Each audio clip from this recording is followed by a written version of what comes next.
the impossible, whatever remains, however improbable, must be true. And it is not a question of a little occultism or a touch of mysticism, Mr. Devon. It is vampires, and there's a host of damned souls at Pelham House. Thy father's spirit, doomed for a certain term to walk the night. Here, the old gods aren't dead. And what of the true God? Well, he's dead. Can't complain. People assume that time is a strict progression of cause to effect, but actually, from a non-linear, non-subjective viewpoint, it's more like a big ball of wibbly-wobbly, timey-wimey stuff. You're listening to Paranormal UK Radio. Welcome to Paranormal UK Radio, the flagship show on the Paranormal UK Radio network. I'm your host, Irene and Block. Forgot my own name. You forgot your own name this time. Yes, I did. Oh, my God. Okay. Irene and Block, and who's your co-host? Mark Johnson. Yay! Crowd goes wild. Yes, clap, clap, clap, clap. Okay, that's it. Fun over. What now? Fun over. Well, you know, I was actually thinking of adding a sir to my name. You know, Sir Mark Johnson. What do you think?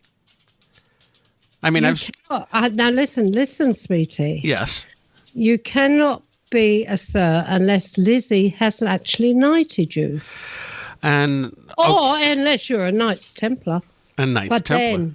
But then, even then, you know, you cannot be a sir unless you have been knighted. You just can't join the Knights Templar just like that. And you can on these ones today, I suppose, but in the olden days, you just couldn't, you know, even if you wanted to be a sir on a Knights Templar in those days, whatever country you were coming from, you know, the royal people, royal families or royal parties or whatever would have to knight you. Well, what are the duties of a knight anyway? I mean, it seems like they'll just knight anybody these days. Look at Elton John. I know, but today the duties of a knight are anybody that's done anything for the public, okay? Charity workers, anyone like that. But in the olden days, the knights used to protect the king, the queen, or whoever, and go off to fight and on their quest for them, didn't they? Right. The Holy Land. They used to protect the stability of the realm. That's it. Yes, they're not doing a very good job today. So I'm afraid, sweetie, you know, you protect the stability of this realm, Paranormal UK Radio, but you don't qualify to be a sir. So I'm not a sir. Ah, damn, you know. Do you know something? When I was at school, I got into trouble with one of the teachers, and I answered him back, and I called him by the name Mr. And he said, "You don't call me by my name, Mr. He said, "You call me by the name Sir." I said, "There's only two people that I would." There was no one. I said, "I'm buggered up now, and I." Yeah, that's right. I said, "The only person I'd ever call Sir is my father, and I'm not calling you Sir until you've been knighted by the Queen." And I bet that went over like a fart in church. It certainly did. I got a ruler across my hand. I got punished for about a week. Had to do lines, had to stay in after. You did lines? Lines. What was lines? Lines was when you know what lines are. Yes, I know, but you don't. You weren't catching the joke. You're doing a line? Yeah, I am. Now, don't be silly. Lines is when you have to write over and over and over, either in a book or on the blackboard, "I must not do this. I must not do this." See, yes? And you weren't allowed to embellish at all, were you? "I must not effing do this." Oh, no, not really. Oh. Not in them days. No. No. But I had to do 100 lines once for not eating in class. For eating in class. I must not eat in class. So I had to do 100 lines, and I had to stay in for detention afterwards. And while I was doing them, The teacher was getting on. I think I put this in one of my books, Among the Spirits. The teacher was getting on with what she was doing, and so I popped some sweets in my mouth.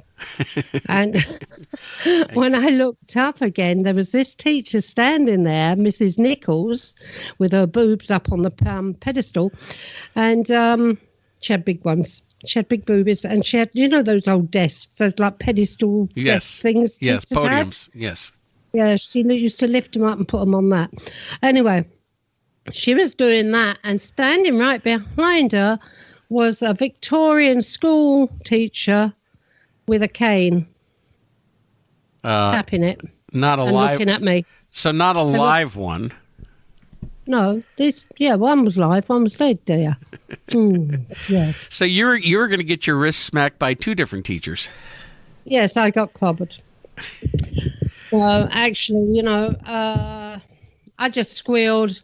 I had a mouthful of sweets. I opened my mouth. I was gaping. My mouth was gaping. I had all these sweets inside, and obviously, Mrs. Nichols saw it. And this Victorian teacher didn't look very happy either. Well, you seem to be irritating the ghosts throughout most of your life. I mean, you just had Herbert was acting up just before we went on the air.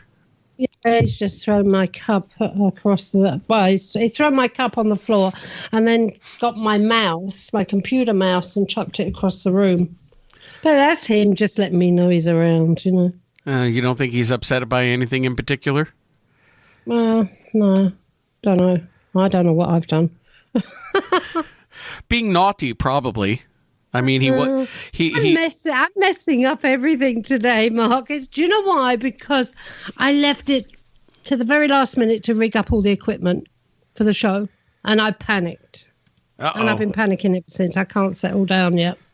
Plus, it's bloody hot here, Mark. Oh, yeah. Well, you're getting your summer now. Yeah. I tell you what, it's as hot as Italy at the moment. I'm sure of it. Anyway, what about a bit of Goblin? Well, Goblins is Goblin Universe, Inside the Goblin Universe, which is coming back this week. And it'll be premiering Thursday night at 8 p.m., both Greenwich Mean and Eastern Time here on the Paranormal UK Radio Network. So we're really happy to have Ron Murphy back. Solo. Mm-hmm. Yes. On the original. The copyrighted original, Inside the Goblin Universe. Trademarked Inside the Goblin Universe. Except no cheap imitations.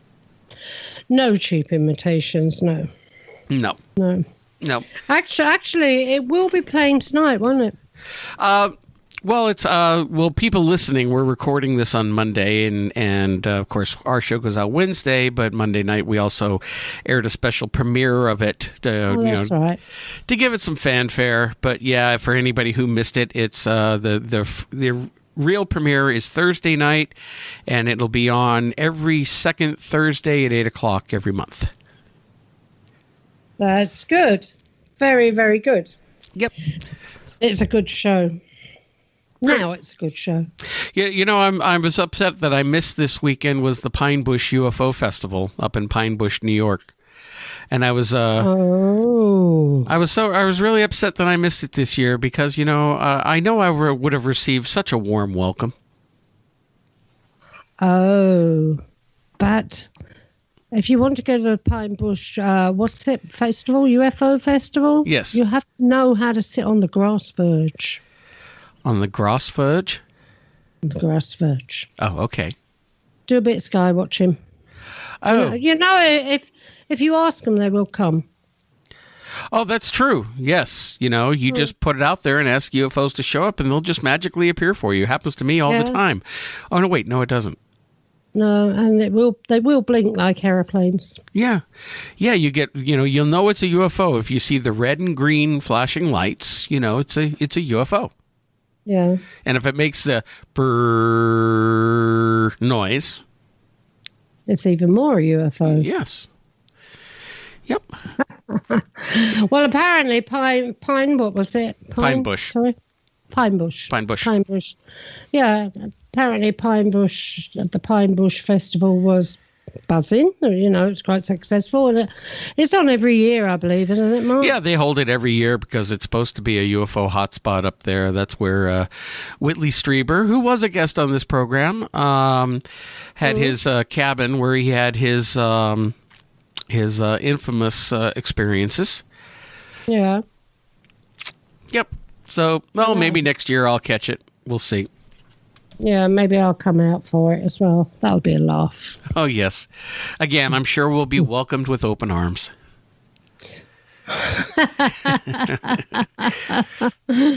Everybody will be happy to see us. Everybody will be happy to see us. Yes, because we're good. Yes, we're nice people. We are, yes. We're very nice You know, our people. listeners are going, what in the hell are you guys talking about right now? What have you been on? Yeah. Yeah. Yeah. I still want to know what a line is. You got cold? Keep sniffing down the blasted mic. Our guest who's listening probably understands what I'm trying to say, but or anybody else who's part of the drug culture out there, or who's been naughty in the past might understand. Well, I don't. I'll know somebody that will tell me. Think of a straw and white powder in a line. And that's all I'm going to say, because this is a family show, damn it. Straw, white powder. No. Okay, well. We're banning straws over here, you know. Banning straws. Yeah, we're banning plastic straws. Well, you know. We're banning them because of the damage they do in the oceans. Well, like all the rest of the plastic does. Yeah. Well, it's all getting banned over here. Any plastic over here be the type that actually does, fall to pieces. Instead, you get those old paper straws lined with wax that collapse at the first sip. Yeah. I remember those as a kid. Yeah, so do I. Chewed up ends. So anyway, we have a good show tonight. And who is our guest? Rob.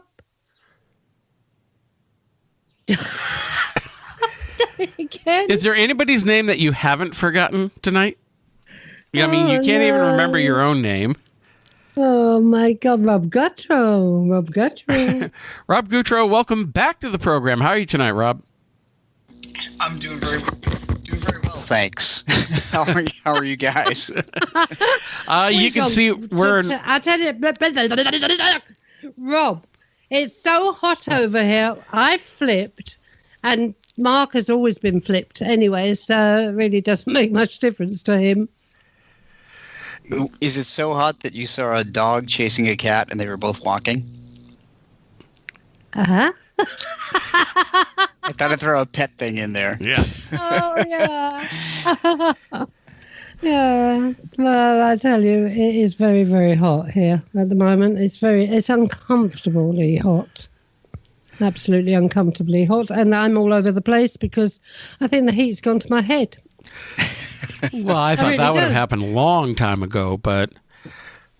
I don't know what's gone to Mark's head, but I know the heat's gone to my head. Uh-huh.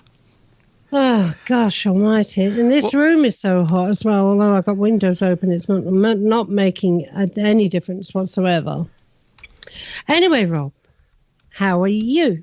I'm doing very well. I just came back from a paranormal conference in Alton, Illinois. That was held.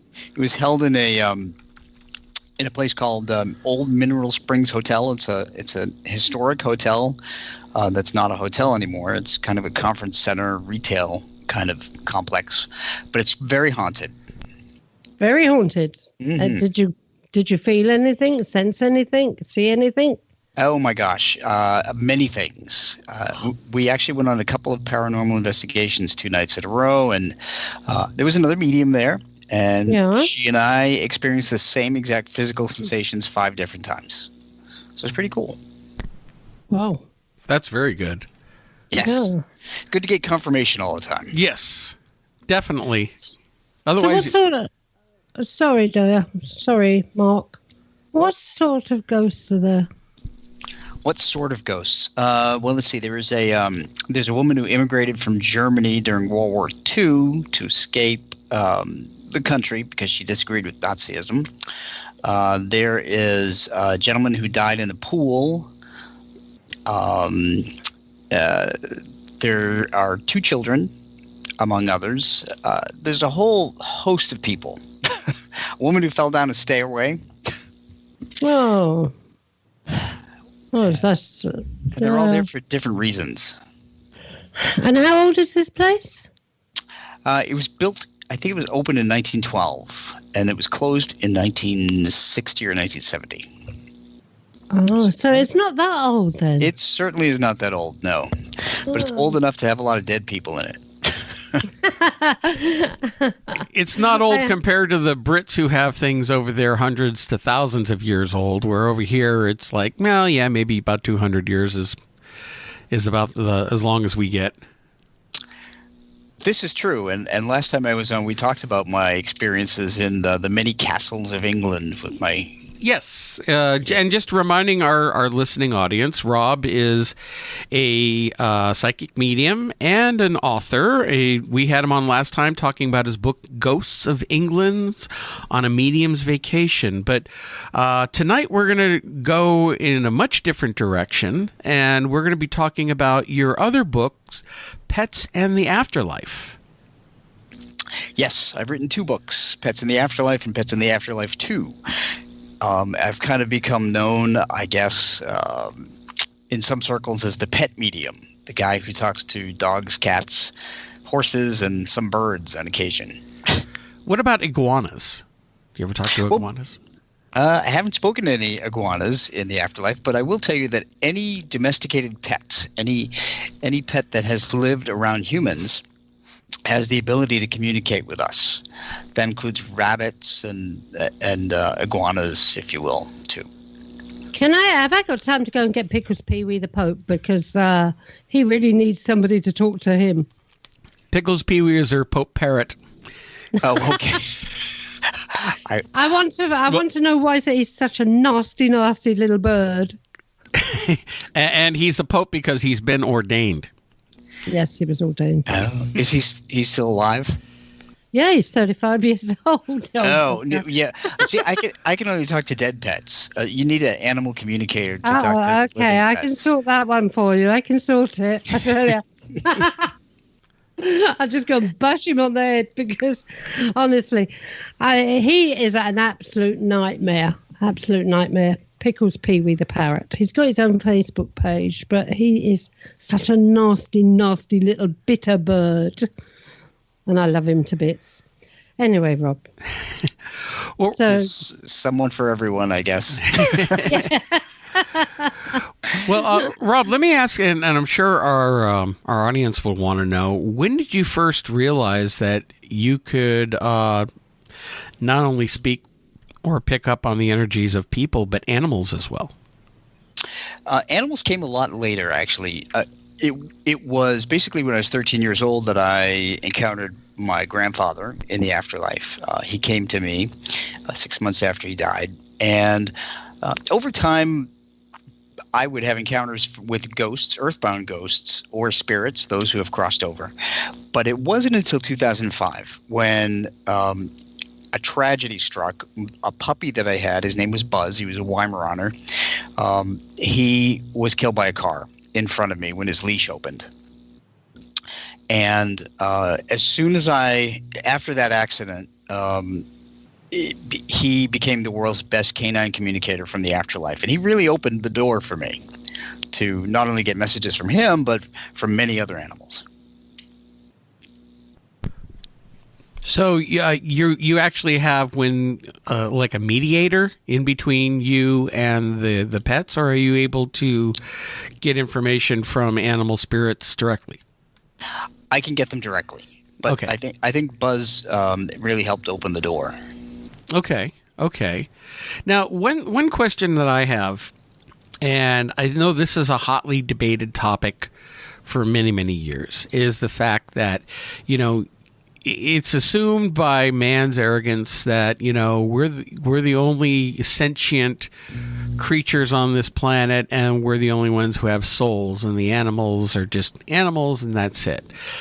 And yet, when you talk, or you've listened to other people spiritually that talk about human spirits and all the learning that we do, and we coming back as more humans again and again.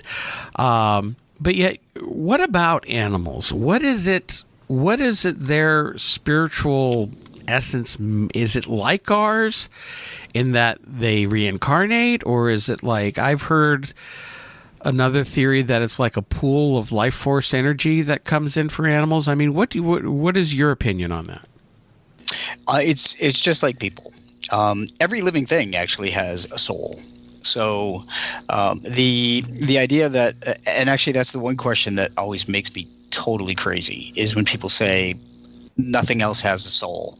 So to address that, when I give talks about pets in the afterlife, I always preface it by saying, what is a soul? And a soul is memories, personality, and knowledge combined with our energies, the physical energies within us.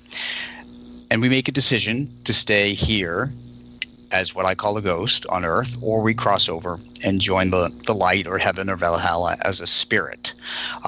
But when you think about it, everything has a soul, has to, because animals have been here long before humans showed up, and they learned how to survive.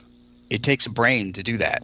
So animals are not mindless zombies, as you know, and there are different religions that look at animals as soulless, and others that think that they are just like us or even better.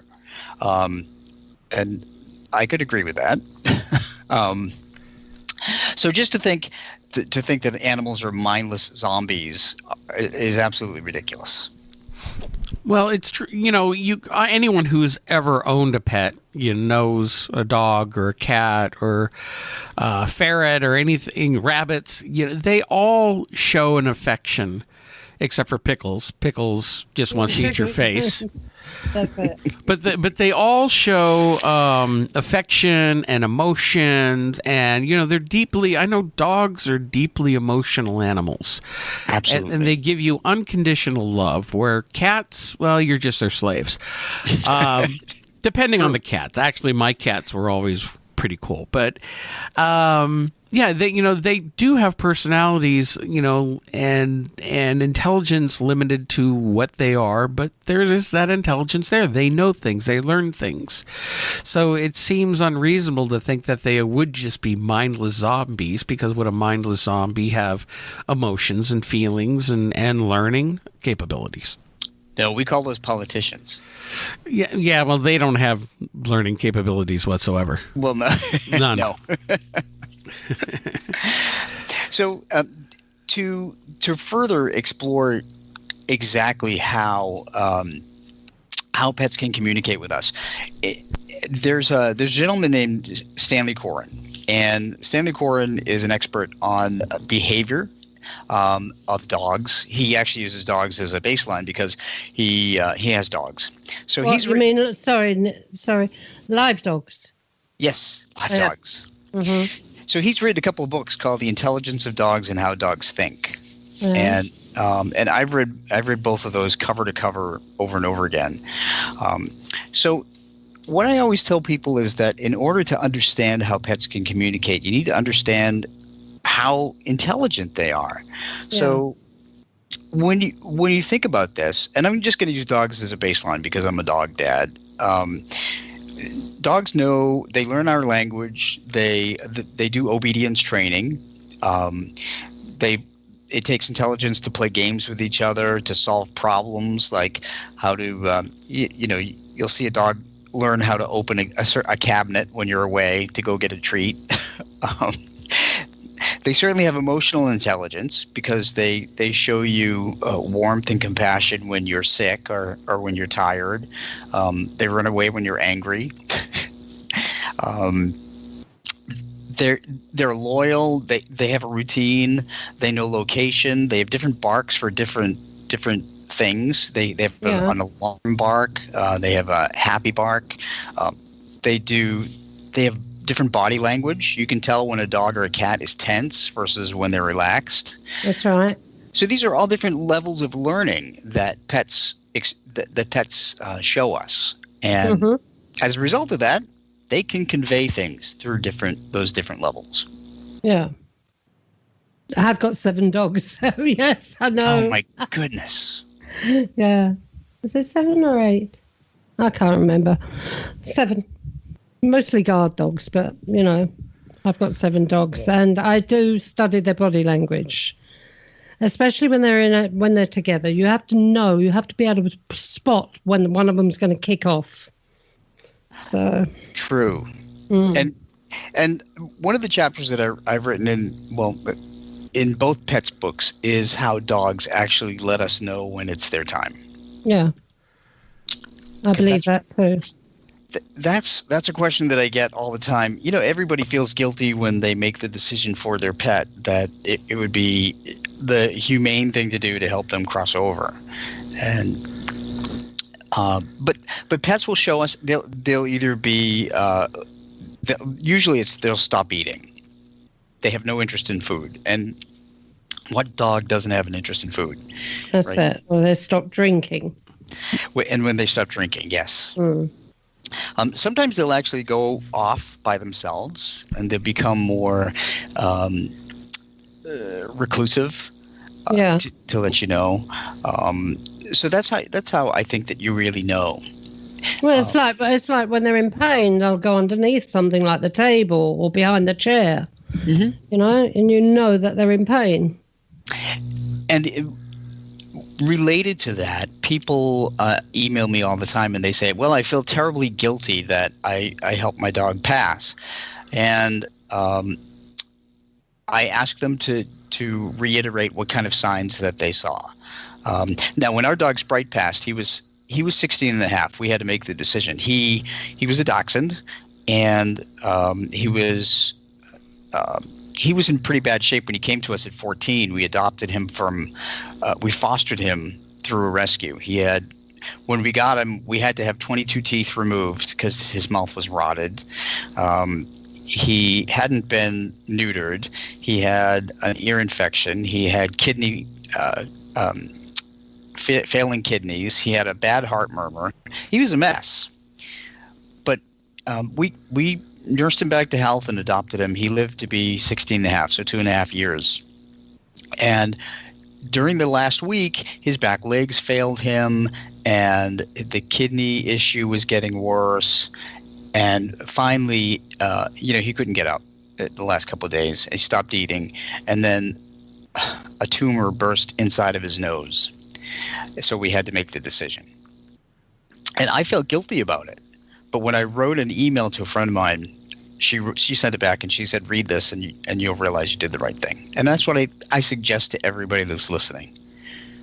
What, are you still there, Rob? I'm still here. Oh, okay. I thought we lost you there for a second. Yeah, I thought we'd lost him then. Well, what did your friend say in the email?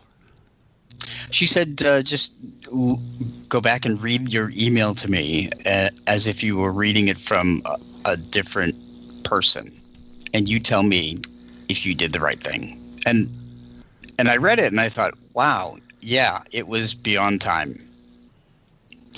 So that made me feel better. Well, I've had my fair share of pets that I've lost over the years. And yeah, you usually know, especially right towards the end. I mean, I've lost many cats, and usually when it's their time, they hide. They go into hiding, and they stop eating and drinking. They go into hiding, and that's about when the time has come. Mm-hmm. And it's the hardest thing in the world for me. I bawl like a baby because they're like my kids. And when you've had them for so long, they've shown you so much love and affection, and losing them like that it just rips you up. And there's so many people out there who are just so callous, and they hurt animals, and they act like, well, it's just a dog. like just a dog, really? You know, that they just show you that they don't have value life when they treat animals like this. And, you know, this is coming from somebody. I used to be a hunter. I grew up hunting. I grew up being taught to hunt, you know, and certainly not pets and animals, but, you know, other animals. And I don't do it anymore because I value, you know, all life. And, you know, I don't need it to, I don't need to hunt to eat. So I don't like the idea of hurting any animal. But yeah, losing a pet though is really, really hard for a lot of people, especially when you've had them for so long, and they show you unconditional love. Absolutely, and I've actually read some psychological studies that say that we grieve harder for our pets who pass than most people that we lose. I think that's true as well. I really do. I've lost many dogs. You know, over the years, I can't count how many dogs we've lost as a family. But my dog, Willow, I lost her a couple of years ago, wasn't it, Mark? Yeah. A couple of years ago, and somebody's messaging me again. Sorry about that. And I can't get over it. Even now, I can't get over it. You know, I've replaced her. I've got Gertrude now, which is she's my dog. And although, I've got all these dogs, but some of them are guard dogs, but they're still my babies. But they're more for my husband than they are for me. You know, they go crackers on him. Whereas Gertrude, she's mine. Same as Willow was. And I still can't get over Willow. Well, you really can't. You know, here's the fact is pets don't lie to you. They don't betray you. Mm-hmm. They don't screw you over for their own ends, and they don't disappoint you because they're always there for you. They're always the first to greet you when you come home. Yep, and they're genuinely happy to see you. Yeah, and they show you love. Yep. Really, even cats. If you've got a sausage on your plate. Well, yeah, if you got a sausage on your plate, then you can't get rid of them. But that's true. Yeah, it's this is why I think, you know, people will grieve more than people, because people can just piss you off, screw you over, lie to you, rub you the wrong way, and then, you know what, you start going, okay, you know, I definitely feel more for for animals sometimes than I do people. Sure, it's that unconditional love. And what's interesting is that I've actually received emails from around the world from people who have either heard me interviewed or have read my books, and some of them have actually been suicidal. Some people have written to me and told me that they're ready to take their own lives to rejoin their dogs and cats, and I tell them that the dogs and cats will always be around you in spirit, and you have to live out your life, and they'll just be waiting for you. So it's...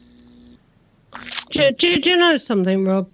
When she died, right, you know, people say my arms ache for somebody that I've lost. Well, my arms ache for whatever. I really had this aching in my arms because I needed to hold her, and I couldn't hold her anymore. And I had this. I was terrible for a long, long time. You know, she was so special, so special.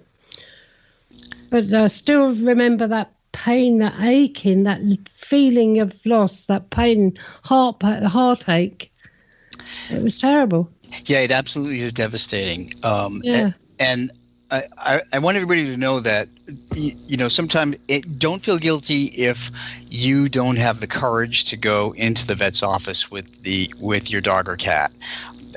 Some people have told me that they didn't have the courage to do that. They didn't want to see their dog or cat pass. Others wanted to be there and they couldn't be there.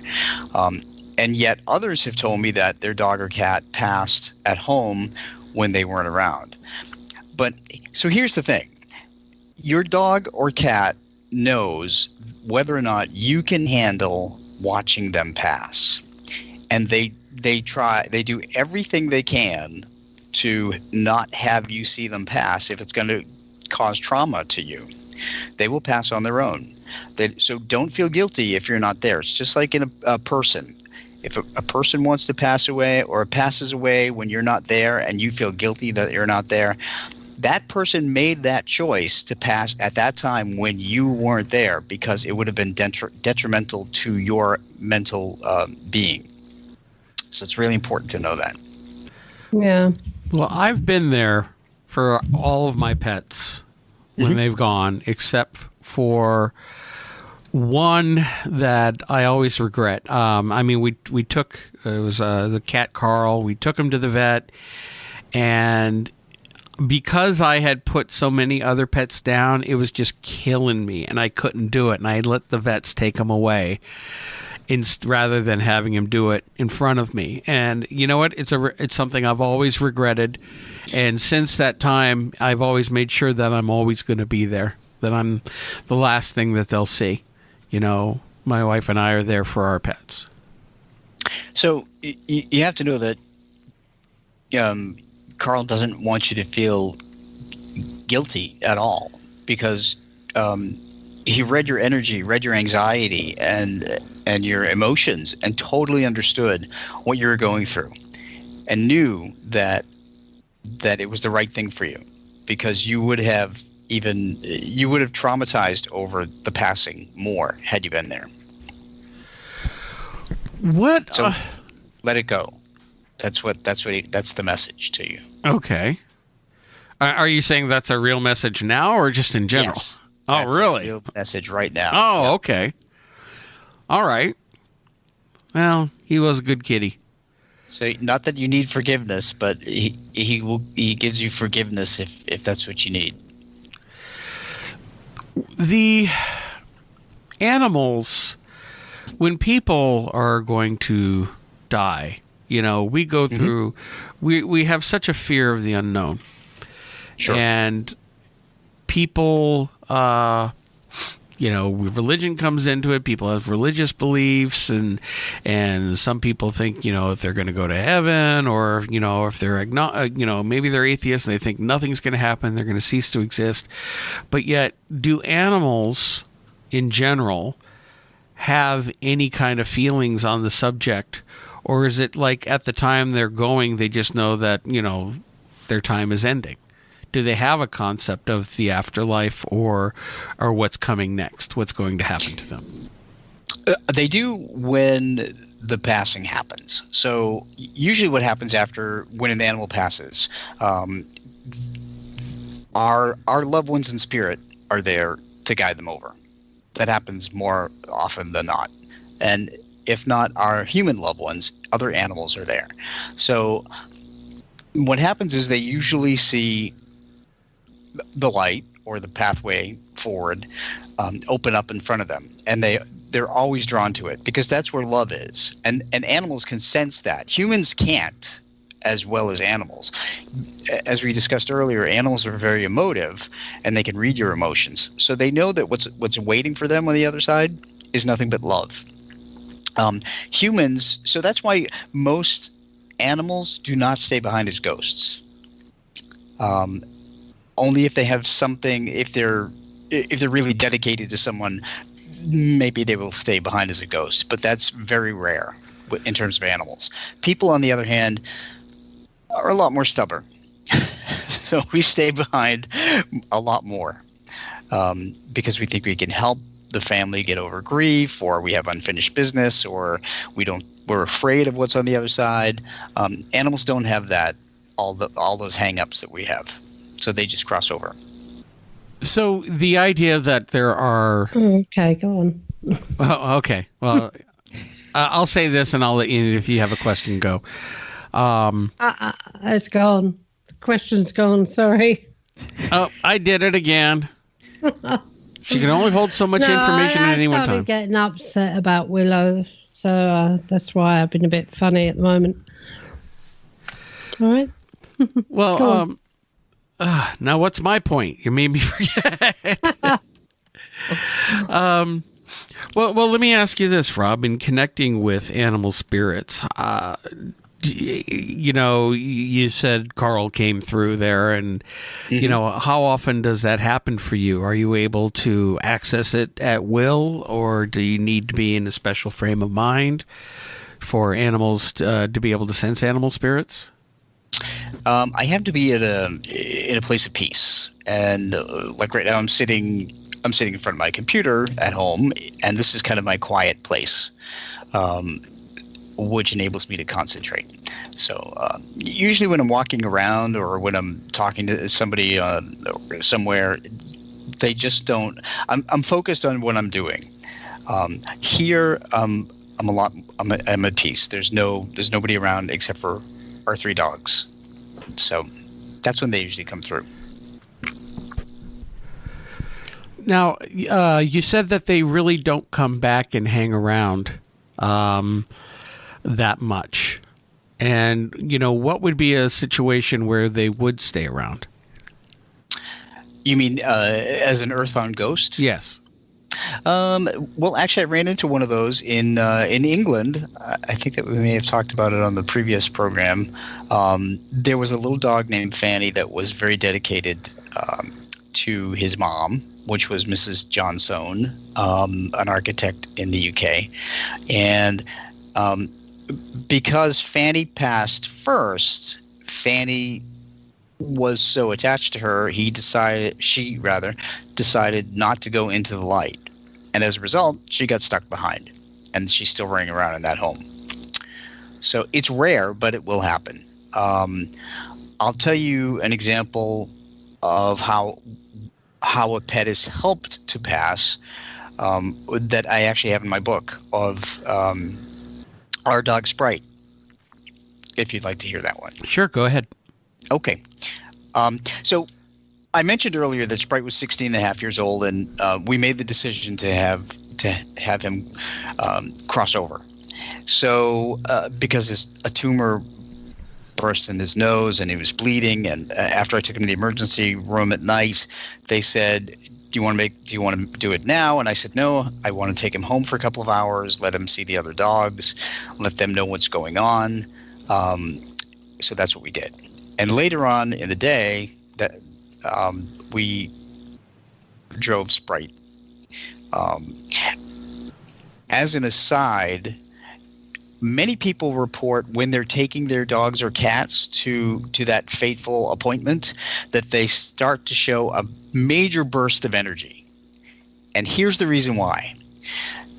They know that what you're doing for them. They know that you have decided to make the hardest decision of your life, the most loving decision to allow them to pass out of pain. So they're excited. It's like a burst of adrenaline. So they're excited, and they show energy. And what that makes so many people feel guilty, and second guess themselves. Am I doing the right thing? My dog hasn't shown this much energy in 2-3 months. And that's what happened to Sprite. He hadn't eaten for about 3-4 days, and he ate every single treat I gave him on the way. So know that that's what's happening. They're being very thankful and appreciative of what you're doing for them. So the story is that we got to the vet, and I asked my dad, who was in spirit, he passed in 2008, and our friend Ed, Tom's friend Ed, who passed in 1996, to come into the room and help Sprite cross over. So while we were standing there, I felt a cold hand on each elbow. This was July 13th, 2013. So it was summertime. And I felt literally a cold hand on each side. And I knew that my dad was on one side and Ed was on the other.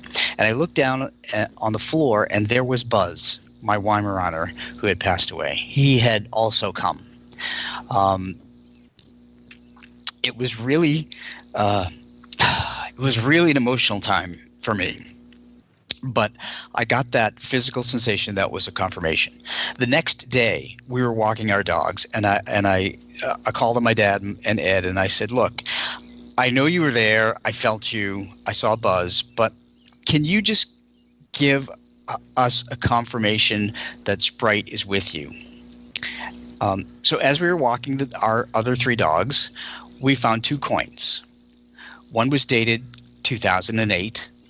And the other was dated 1996, the years that they both passed.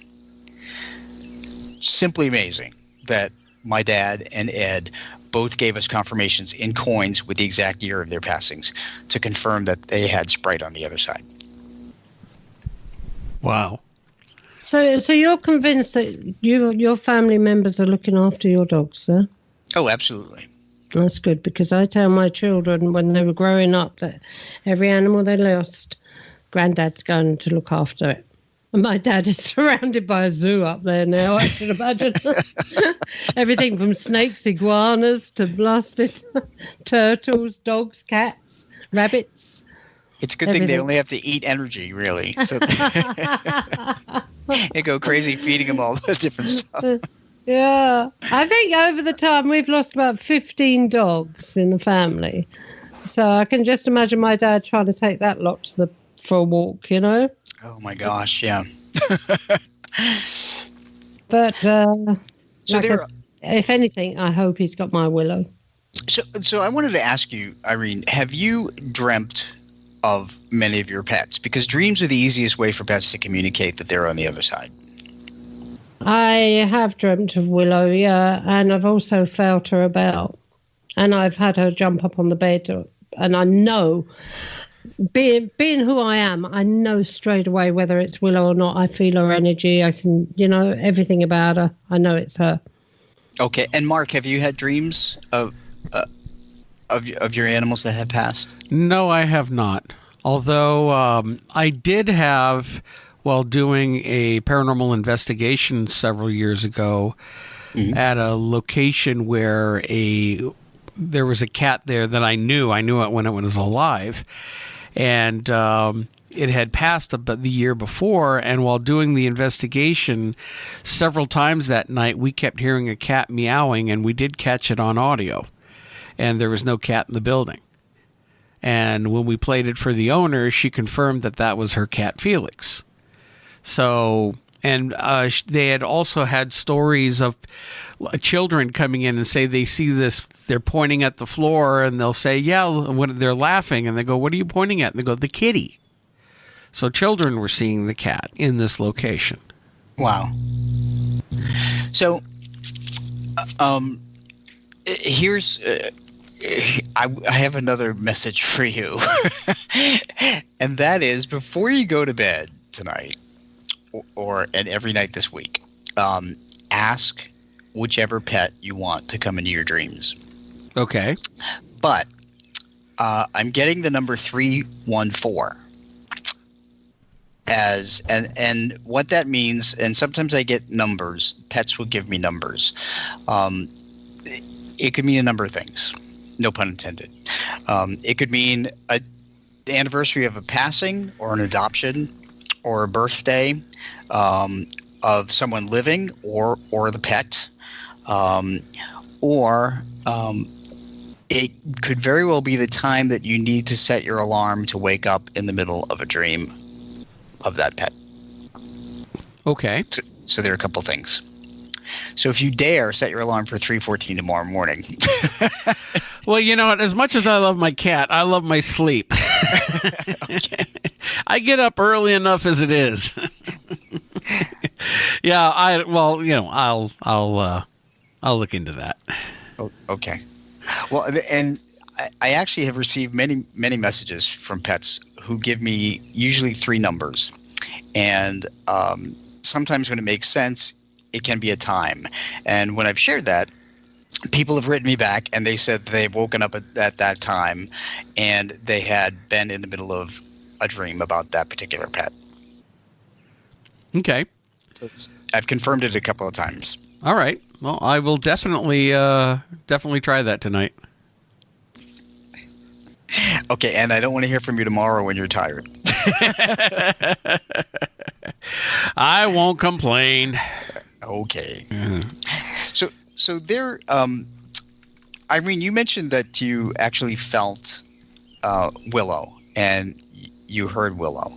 So those are 2 of the other ways that pets tell us that they're around. But in my Pets in the Afterlife and Pets in the Afterlife 2 books, I actually outlined quite a number of different ways that pets will give us messages or just let us know they're around. Yeah. So there's a whole host of them. But I've got a lot of guilt with Willow. because I feel that she was murdered. So. But that stopped you, hasn't it? Yeah, you stopped me dead in my tracks, no pun intended. Yeah. Well, not actually physically murdered, but, as good as murdered. She had a heart attack, and we took her to this newly opened animal hospital in Carmarthen at the time. And the people there just didn't seem to know what they were doing. In fact, when the triage nurse in there, she couldn't even find her heartbeat. We had to show her where to look.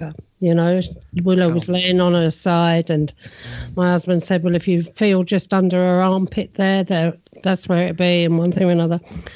Anyway, then we kept saying that she'd had a heart attack. Well, you don't know that she'd had a heart attack. We have to wait and see what the doctor says, this, that, and the other. I said, well, anyway, it got to the point where they agreed that maybe something wrong with her heart. They took, and then they found out her heart was very enlarged.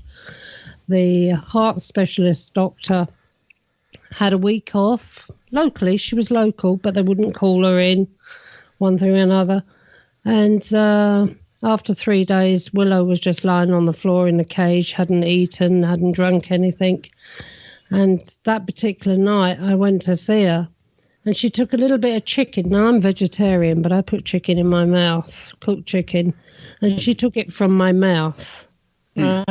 She literally took it out of my mouth, and she took 2 or 3 lumps of chicken. And just as we went to leave, she was on a drip. As we went to leave, she turned around and she kind of pulled herself half off the floor, so her shoulders and everything was off the floor. And she looked around at me, and the nurse at the time said, oh, look, see, she's getting better, she's improving and everything. And they also wormed her while she was under that state as well. And we went home. She said, it looks like she's getting better, so she'll maybe be able to come home tomorrow. Well, I came indoors, but I'd only been in here half an hour, and there was a phone call from the hospital. Willow was dead. The nurse had tried to get her up and make her go outside to go to the toilet. It was such a strain on her that as soon as she came back, she dropped dead outside her cage. Oh, my gosh. With a massive heart attack. And that's why it's hard to get over Willow. I'll send you a photograph of her. You can see what she's like. Okay. And, like I say, I've got mad Gertrude now, and I love her to pieces as well. And she's when she goes, that's absolutely going to tear me apart again. I know that. When any of them go. Did you say mad Gertrude? Oh, yeah, she's mad. Yeah, she just pulled a yucca plant out of a blooming pot and gone off down the garden with it earlier on. Oh, my gosh. No, she's a puppy. She's a British Bulldog. Well, she's almost 2. She's almost fully grown. She's 15 months. Yeah. 15 months old. But she's the Paranormal UK mascot dog. Oh, wow. Diva. She's a diva. Yep. If we're not careful, she's going to be running this joint soon. She'll have her own show where she bangs her food dish on the floor. So have either of you ever seen a look-alike of a pet that passed? Because that's another way that pets will let us know that they're still around. They'll lead us to another pet, a living pet, that actually looks like them. No. But well, you talked about that. We had a white German Shepherd. She was cross German Shepherd Pyrenean. And we had a beautiful black dog, a German Shepherd called Charlie, long-haired. Mm-hmm. And they died. And my husband said one day, he was in the car going up to London, if ever he got another 2 dogs or another dog, he would want it. No, if he got another dog, he would want it to be a cross between Charlie and Daisy. right? These two particular dogs. Anyway, a year went past, and I've heard from a friend that her dog had pups. So she had a German Shepherd. I went round there, and there was this little white German Shepherd, just one white German Shepherd, so I bought it. And when on the day, a couple of days before I was due to take it and give it to my husband for his birthday, I went back there, and there was a black one. And the two of them were eating out of a bowl together. They were inseparable, apparently, and weren't interested in any of the other pups. And she told me that the woman that had put money down on the black one no longer could have it, so it was up for sale. And I said to her, well, what's it like? She said, well, look at them. She said, they're inseparable. You can't separate these two dogs, you know? So I bought that one as well. And it's true, they are inseparable. Even now they're inseparable. They're two brothers, and one's black, one's white, and they care so much for each other. It's unbelievable. And, of course, I brought them home, and there was his Daisy and his Charlie. You know, he took one look, and he just melted. He said they're identical to Daisy and Charlie, except they were two boys. You know? So, I don't know. This show is affecting me. I'm sorry, but it is over Willow. I know it is. Yeah.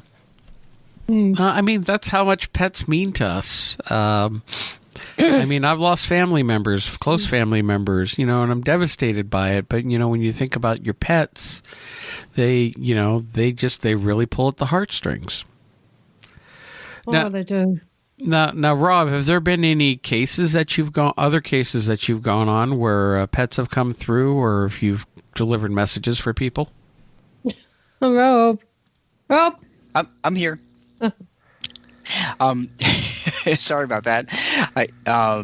So the answer is yes. I've been on a couple of investigations where pets have come through. In fact, on one investigation, I brought my Weimaraner. My current Weimaraner, Dolly, to an investigation because a family had said that they were having paranormal activity going on in their home, and they know that their dog had passed 6 months before. They wanted to find out if it was their dog, and there was a lot going on. So we brought Dolly because, as you mentioned before, Irene, dogs and cats can see ghosts and spirits and hear them. Because, and I write about this in the book, that they have a different physiology. They have different cones and rods in their eyes that lets them see faster motion, which is where the way spirits move at a faster vibration. And spirits speak at a higher or lower frequency, like dogs can hear, like dog whistles. We can't hear, but they can. So, long story short, Dolly went into this home, and I walked around with her. And then I said to her, "Go show me." And I let her go. I let her leash go, and she ran up the stairs of the home, and she went into the very first bedroom on the right-hand side. And she sat there, and she stared at the bed. So, of course, the family came up. The parents came up behind me, and I looked at them, and I said, "So, does this behavior mean anything to you?" And they both said that their dog, and I can't remember the dog's name, whenever the dog would come in the house, the dog would run up the stairs and go in that room and sit there because the dog was bound to the little boy that lived in the house. There were two children. They had a little boy and a little girl. But the dog always went only in the little boy's room, and Dolly did exactly that. So Dolly was following the spirit of the dog. Wow. It was amazing. Cool. Yeah, that's amazing. So she was able to solve that. I don't like taking I don't make it a habit of taking any of our dogs on paranormal investigations unless they're looking for another dog. Yeah. Yeah. Because people can be mean in the afterlife. So. But dogs themselves, well, all animals mainly are really psychic as well, aren't they? Let's face it, my lot are psychic. Absolutely. Yeah. I definitely know that. You know, they can tell When my husband travels, 200 and odd, nearly 300 miles every weekend to get here to this house because he works in London and he only comes home at the weekends. As soon as he comes off that motorway, off the end of the motorway, because we live at the very end of the M4 motorway. Mm-hmm. We live about 20 minutes from it. 20 minutes, 25 minutes. As soon as he comes off that motorway, these dogs in this house go crazy. And I'll phone him up and I'll say, where are you at the moment? Just come off the motorway. They do it every week. They know. I know. So what I do is I wait 10 minutes and then I put the kettle on. And then the kettle's boiled by the time he pulls into the drive. And all because of the dogs. This is all That's because amazing. of the dogs. Yeah. Fantastic they are. Yeah, I do. I absolutely think that they're psychic, and I think that they're telepathic too, because whenever you bring a dog you take one dog out of an environment and you take him maybe to the vet, and then you bring the dog home. You ever notice that they all go back together and they're nose to nose trying to figure out where they were? Oh, so, yeah. I think they're talking to each other. And like I said, these two German shepherds that I've got now, Denzel and Boise, the white and the black one. You can't separate them. You just cannot separate them. If something happened to one of them, I don't know what would happen to the other, because they literally, you open the back door, they go out side by side, right? They run round the garden, but they're touching side by side all the way round. Wow. And they turn at exactly, as they go and they get to the bottom of the garden, they will both turn exactly the same. They do not come unstuck. It's like they're stuck together like Siamese twins. And it's only when they've done the lap of the garden that they do separate, go off and do their business. They're unbelievable. That's a pretty bonded pair right there. Yeah, very bonded. But the point is, when they're indoors, they moan at each other as well. I do that when I go to work. I moan. I've put a picture of Willow there so you can see what type of dog she was. She was an English bull mastiff. Oh, okay. Yeah. Absolutely beautiful she was. She was the alpha female. In fact, she was the head of the pack. And after she died, the pack just didn't know what to do. They didn't know who was where the pecking order was. And we had to wait until Denzel actually took over the pack, which was one of these two German shepherds. He took over as top dog. But we watched them for a couple of days. They were just a nightmare. They just did not know. As a pack, they did not know who was in charge. You know? Yeah, that makes sense. When chaos reigns, they have to figure it out. Yeah. So there's a whole bunch of other things that I have learned by communicating with dogs and cats on the other side that they do to convey their presence is still around. And like people, they also come around mostly on birthdays, anniversaries, and holidays. And the reason is because they read our energy during those particular events, so they know that our energy is higher. And, you know, we mentioned how they're in tune with emotions and so forth. So in addition to leading us to a dog or a cat that may look like them, sometimes you'll actually see them. Sometimes I see the shadow of our dog Sprite out of the corner of my eye. I visibly saw Buzz, my Weimaraner, and I actually followed him into a room that had no other exit, and he disappeared. And I thought it was my current dog, my current Weimaraner. And when I ran upstairs, she was asleep on my bed. So that's how I knew that I was following Buzz. Yeah. So you mentioned nails on the floor, right? Sorry? You mentioned hearing the nails on the floor of Willow's nails on the floor walking around. I hear Willow every now and then, yeah. But you see, you've got to be careful who you say that to, because having this amount of dogs in the house. But upstairs in my bedroom, I know when she's there. I definitely know when she's there in the bedroom. But you know, if I heard her out in the hallway or something now, and my husband was sitting here, he'd say, well, maybe it's one of the other dogs, you know. So sure, but you know. Yeah. And I've talked to people too who have heard collars jingle, and they don't have any other pets. Yeah. After they lost their pet, they'll tell me that they hear collars jingle and nails on the floor, and even barks and meows. Yeah. Yeah. And also, she's buried at the bottom of the garden. Her grave is at the bottom of the garden. I've seen her running up the garden. Not so long ago, actually. There was only about a month or so I saw her run up. It's hard to explain. At times, when I first saw her run up from the bottom of the garden, I saw her as if she was a solid dog. As she got closer, it was more an outline. Mm-hmm. And then she kind of disappeared as she got to the top of the garden. But, you know, this has happened quite a few times. I've seen her. I've been out there. I know she's out there with me.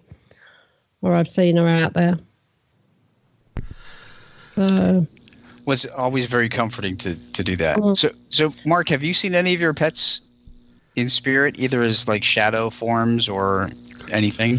No, but one time about a year ago, I was lying in bed, and it felt like an animal was walking up the bed next to me, and I did not have a cat at that time, but that's kind of what it felt like, a cat walking up on the bed on me.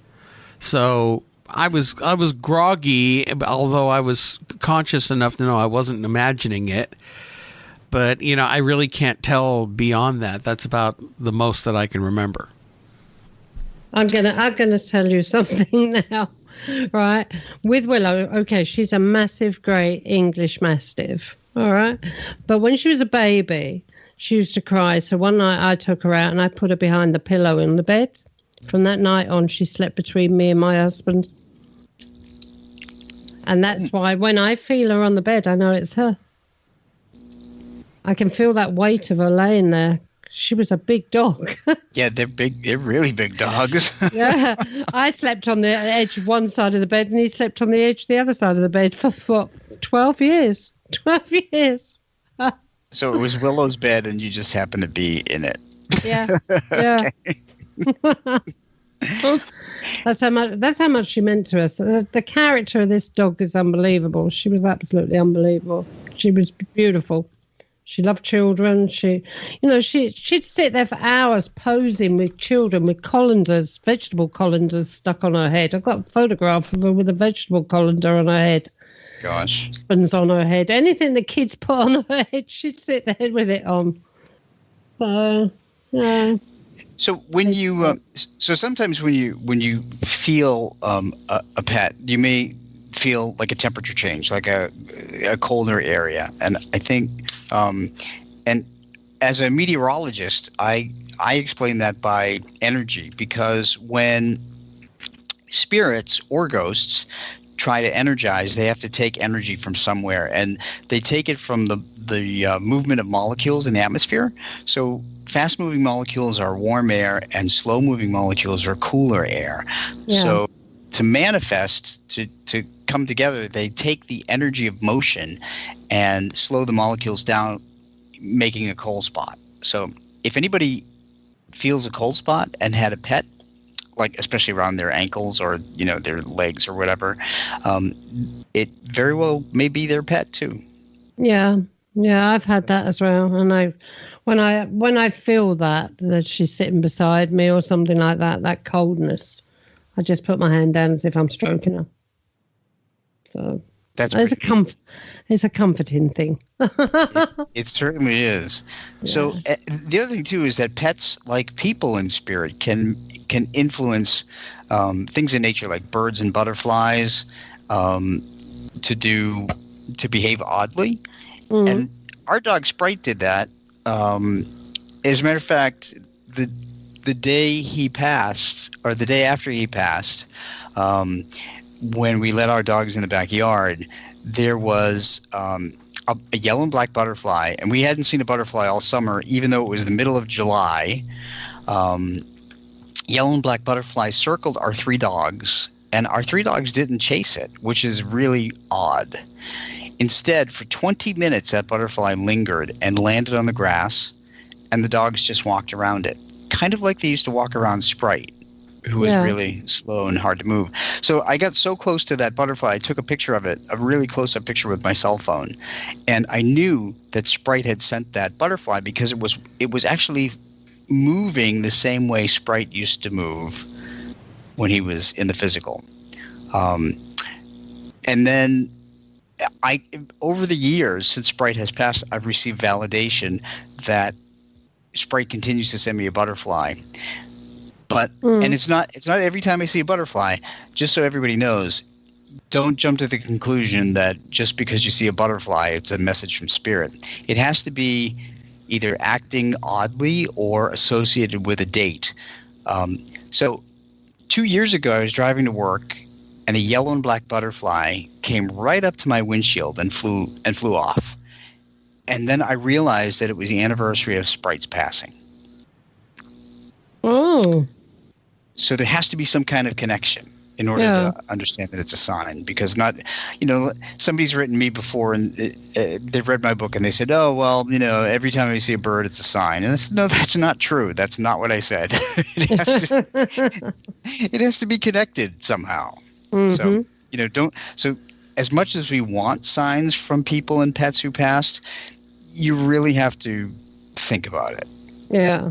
Well, I think the only sign Willow would give me is a chewed up shoe or something like that, because every time if I upset her or if I was displeased with her over something or other, she would go and get something of mine and destroy it.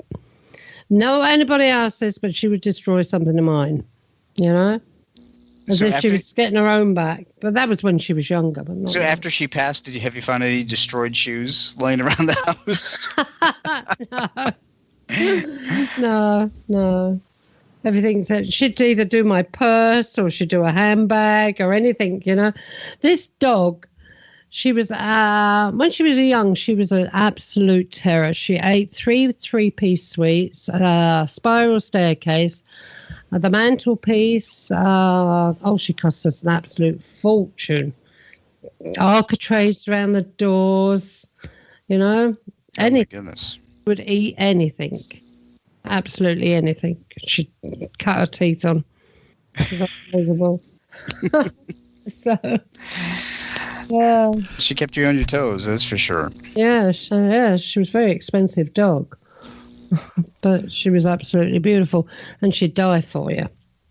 She literally would give up her own life for you. I knew that. So I wanted to talk about a couple of other strange, unique things that actually some people have shared with me via email about their pets once they passed. So there was a woman who wrote me and said that her Akita had passed away, and the dog's name was Tenshi. It means angel in Japanese, and the dog was 8 years old. And this woman named Pat said that after Tenshi passed, it was sometime, a couple of days, I believe, that she had put on a shirt and looked in the mirror, and in the shirt which was just laundered and clean, she said there appeared a paw print on her shirt. And she said it defied explanation. So she sent me a picture of it. It's actually in my Pets in the Afterlife 2 book. Yeah. So she said, I know this was a sign from him. And I said, absolutely. Pets can leave paw prints in different places. That's certainly another way that they can convey that they're still there. Yeah. And somebody else actually sent me a picture that they took their 2 dogs to PetSmart and to get their photo with Santa. And this is also in the book. The woman actually sent me the picture. She emailed me the picture because she had 2 dogs, and both were pugs. And so the picture is of the two dogs with Santa, and right next to Santa's head, very clearly, is the face of a Westie, a white Westie. And she said, I don't know what that is. I don't know whose dog that is, and I don't know why that dog is in the photograph. There was no dog there when the picture was taken.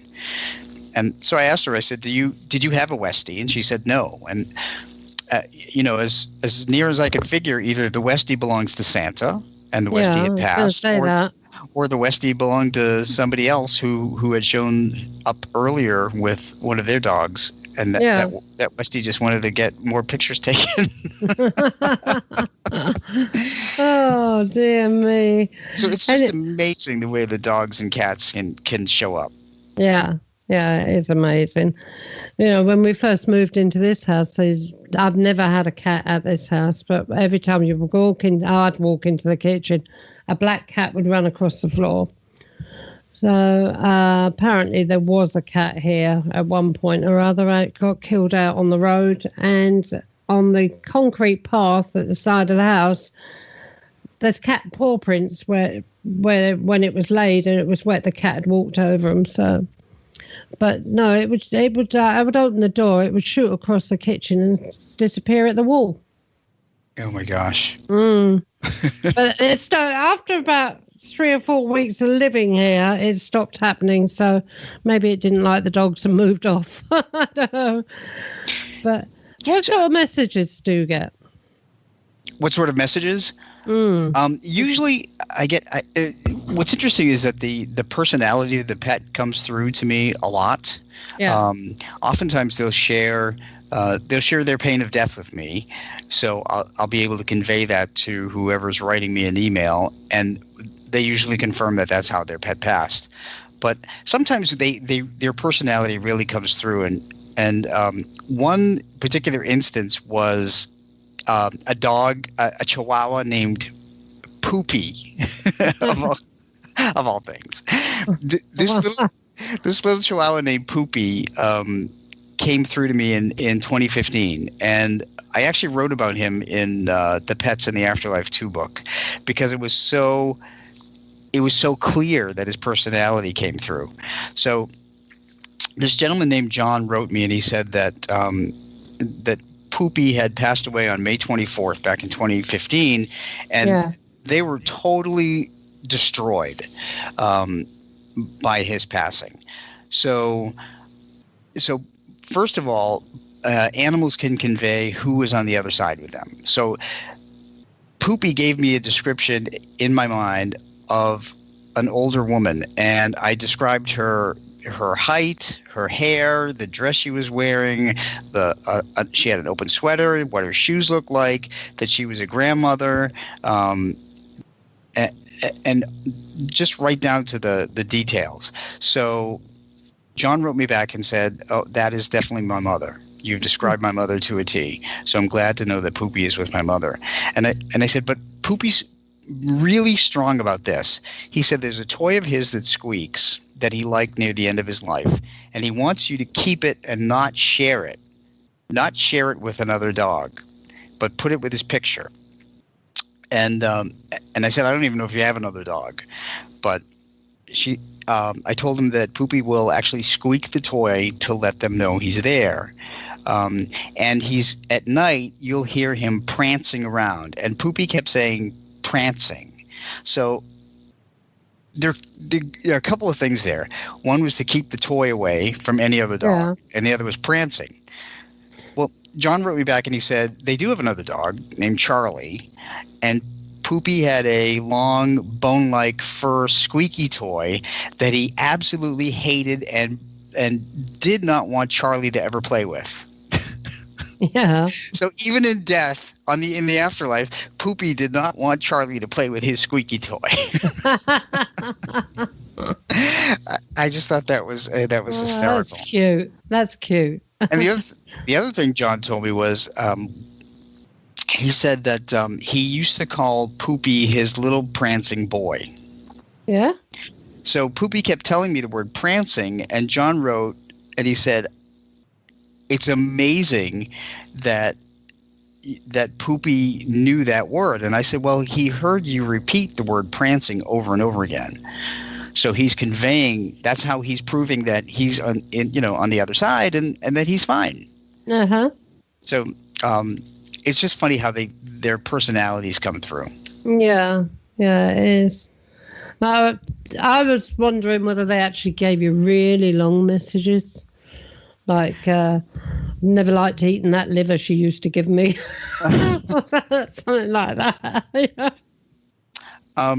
Usually the messages from dogs and cats are pretty short, but there was the longest one I received was from a dog named Buddy. And Buddy told me a lot of things.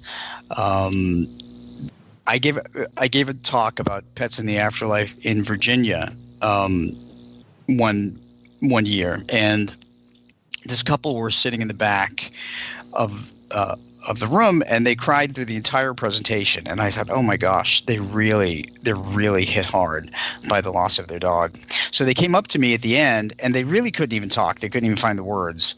All they said was their boy passed away. His name was Buddy, and they couldn't talk. So I gave my card, and they said, just email me, and I will be happy to try and do a reading. Well, the longest reading I ever did, and the most complicated one, was from this dog named Buddy. As it turns out, Buddy told me that he had his favorite treat on his last day, which was ice cream. Now, I don't give our dogs ice cream because I'm lactose intolerant, so I don't even think that. And the gentleman named Brett wrote me back, and he said we took Buddy through a drive-through and got him ice cream on his last day. That was his favorite treat. And then we took him to a park to watch other dogs play. Yeah. And then I said to him, well, Buddy's also showing me some other weird things. This is a really long reading. So I said, Buddy is showing me trees that are hundreds of feet high, like pine trees. And then he's showing me a dirt path. And he's telling me that that's his favorite place to go. And I said, they're not just regular trees. They're super, super high pine trees. I said, then he's also telling me that his favorite person to go with was someone named Elsie, or Elke, E-L-K-E. But it sounds like Elsa or Elsie. And I actually spelled it out for him in the email. I said, this is weird because I don't know if that's even a name, E-L-K-E. But that's what I'm getting. So they wrote me back and they said, first of all, we used to love to take Buddy to Germany. And Buddy's favorite place to walk was the Thurgarden Forest, which has the tallest pine trees in the world. Mm-hmm. And he sent a picture of it, which I put in my book. And then he said, this was the thing that really blew us away because Buddy's grandma's name is E-L-K-E, pronounced Elsie. And here's a picture of his grandmother. And he emailed. And I thought, oh my God, I just got chills. Yeah. Reading his confirmation. So they sent me pictures of Buddy, pictures of Elke, pictures of the forest, and all of those things, and our emails back and forth are in the Pets in the Afterlife 2 book. I will never forget that dog.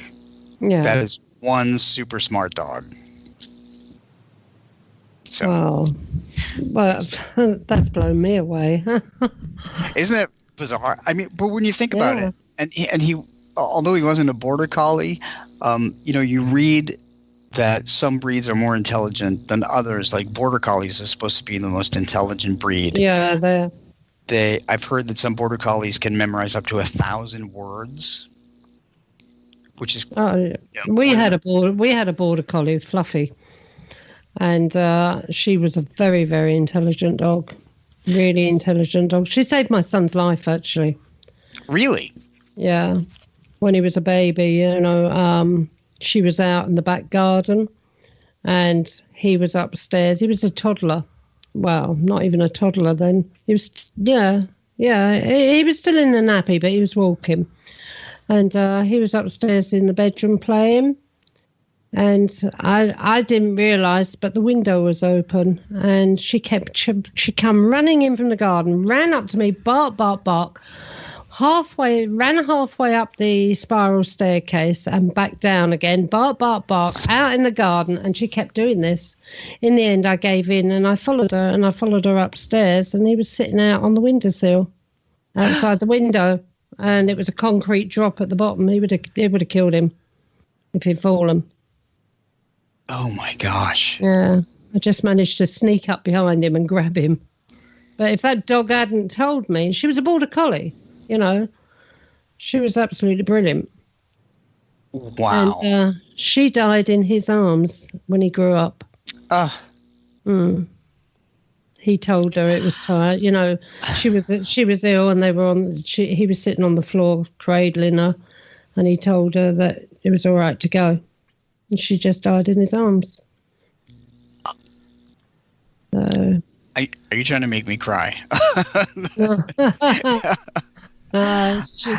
She absolutely loved Billy, and Billy loved her. So yeah, it was sad, but she was old by then. When she died, she was old, so it was time for her to go. That's amazing, though. I mean, she was doing her job. Certainly, she was protecting.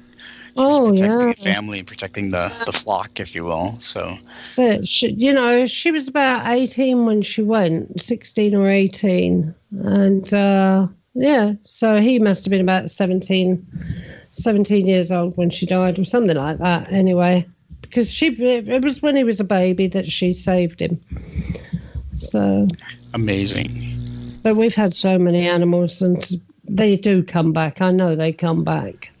So people ask me often, this is another question that I get a lot from people, that they ask me if their pet will reincarnate while they're still here. In other words, so if they get another dog and they start seeing some of the same habits that their dog who passed had, they said, "Is that my dog that has come back?" And my answer to that question is no. That is not your dog reincarnated. Your dog that passed will be waiting for you in the light. What I find is that they don't come back until we're gone. Then we all reincarnate, so that we're connected in the next life. But the reason that your new dog or new cat shows similar traits or personality, not personalities, but similar traits or habits rather, as your dog in spirit, is because your dog in spirit or cat in spirit are coming back, and they actually train your dog or cat to have a habit, whether good or bad, that they had. And that way it lets you, their pet parent, know that they're still around. Does that make sense? That makes a great deal of sense. Absolutely a great deal of sense, especially with Gertrude. I see so much of Willow in Gertrude. The things that she gets up to, the naughtiness and everything, was Willow when Willow was younger. And in fact, actually, between her shoulder blades, she's got a W. Oh, is that right? In the fur? Yeah, she's got a W. So Willow is busy with a magic marker in spirit, right? Yeah, she's a red. Oh, wow, a red. I call it red. Well, it is red. It's the colour of Gertrude. It's exactly the same colour that Willow was, except Gertrude has got some white on her, and it's the white that shows is in the shape of a W on the back between her shoulder blades. That's amazing. Yeah. So, it's they're very, very much alike. very much. One's an English bull mastiff, and the other one's the opposite height. She's a British bulldog. So one's big, one's little. Well, now you know where she's learning the traits. So. Oh gosh, yeah. But I always say to people, I said, you know, don't think that they're only going to train them with the good habits, because they will also train them with the bad habits. Oh yeah, she's done that all right. Gertrude's an absolute bloody nightmare. So I have another interesting story that folks may find interesting, well, it's from a dog that came to me to give me a message to all pet parents. Yeah. So this woman named Elizabeth had written me, and she told me that her dog Clancy, who was a spaniel, I think it was a Cocker Spaniel, who was a puppy, had died suddenly, and she didn't know why. So she wrote me for answers. She said that she had gone out one night for a couple of hours, and her husband was home with the dog, and the husband called her at 8 o'clock and said the dog is whining and crying, and he didn't know what happened to her. It didn't look like she got injured. Nothing made any sense. So she came home, and she said that she called the emergency vet. Of course, it was a weekend, because all these emergencies happen on weekends, right? Oh, don't they? They do. Yeah, double bubble. So she said the emergency vet said it could be a sprain or a strain or something. Maybe the dog fell when your husband wasn't looking. So you can either bring the dog in right now, or you can watch the dog for a couple of hours and then make a decision. So she decided to watch the dog and put the dog in the dog's crate and wrap him in a blanket. She said she came out 2 hours later and the dog had passed away. And it was a puppy, and she was devastated, and she did not know what happened. So I got in tune with Clancy, and Clancy showed me that he liked walking around eating plants. And I wrote her and I said, he's showing me that he likes to go in your backyard and eat a lot of plants. And that was what happened. He had eaten some plants that actually were toxic, were poisonous to dogs. So as I was composing the email and the message from Clancy, I sent her a link to all of these poisonous plants from the Society for the Prevention of Cruelty to Animals. And she wrote me back within half an hour and said that she had probably about 4 or 5 of those plants in the backyard. Yeah. You'd be surprised how many plants people are in your back garden is poisonous to dogs. Absolutely. Yeah. Even the yucca plant that my dog ran off down the garden with today. Wow. So that was Clancy's really important message to all pet parents, is that to be aware of the plants in your yard, in your house, wherever you are, and know if they pose a threat to cats or dogs. Mm-hmm. So that's another one of the stories in the Pets in the Afterlife 2 book, that dogs are so intelligent that they can convey the dangers to the living. Yeah. From the other side. Yeah, I believe that. Pretty amazing. What would you say is the most unusual or interesting message that you've ever received from an animal? Oh gosh. I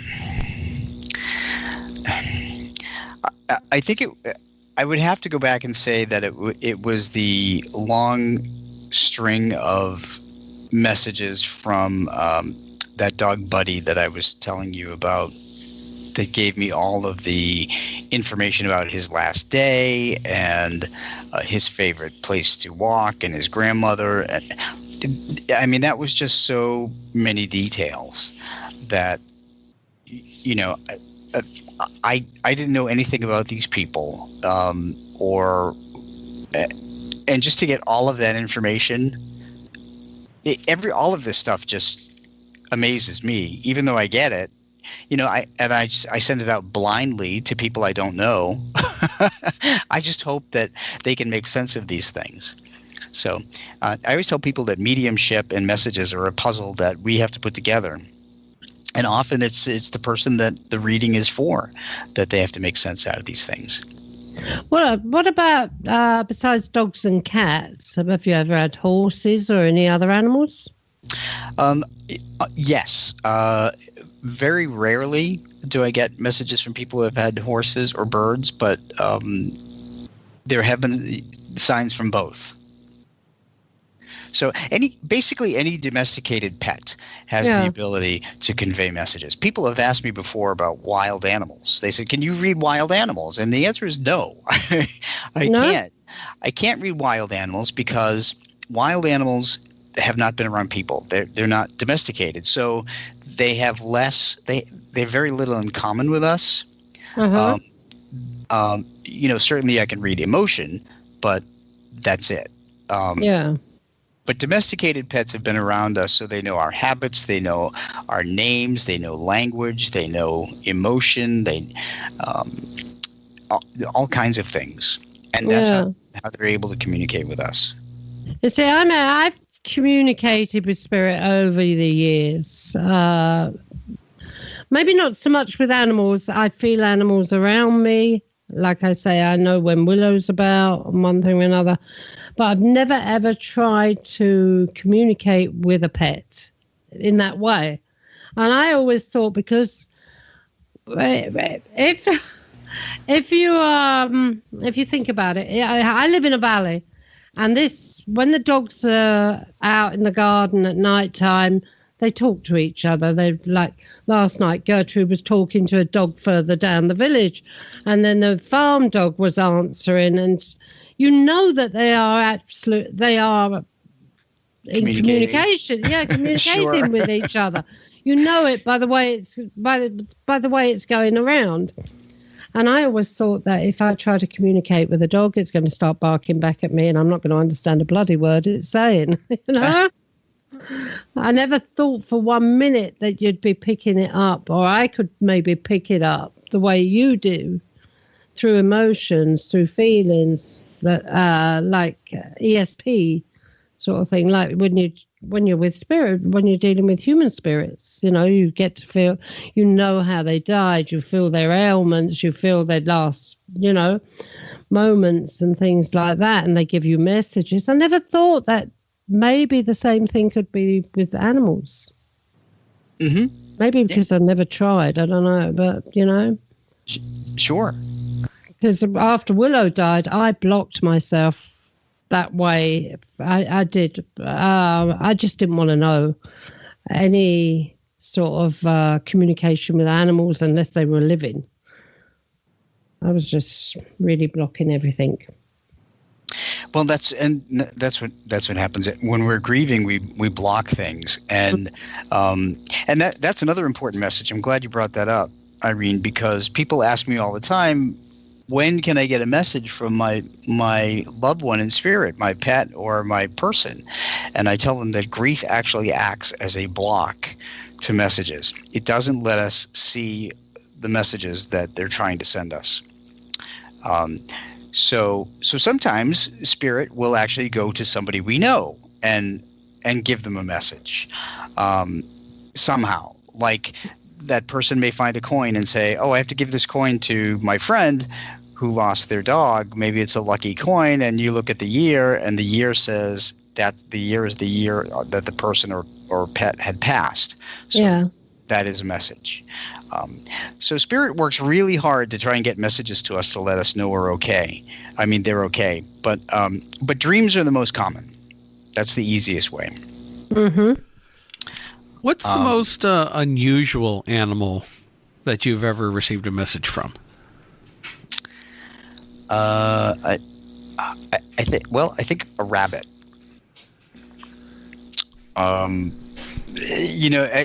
Again, they all have to be domesticated. So sure. No, I haven't had any messages from iguanas. If that's what you're asking. No, I wasn't going there. But I had a pet iguana. He would have Iggy.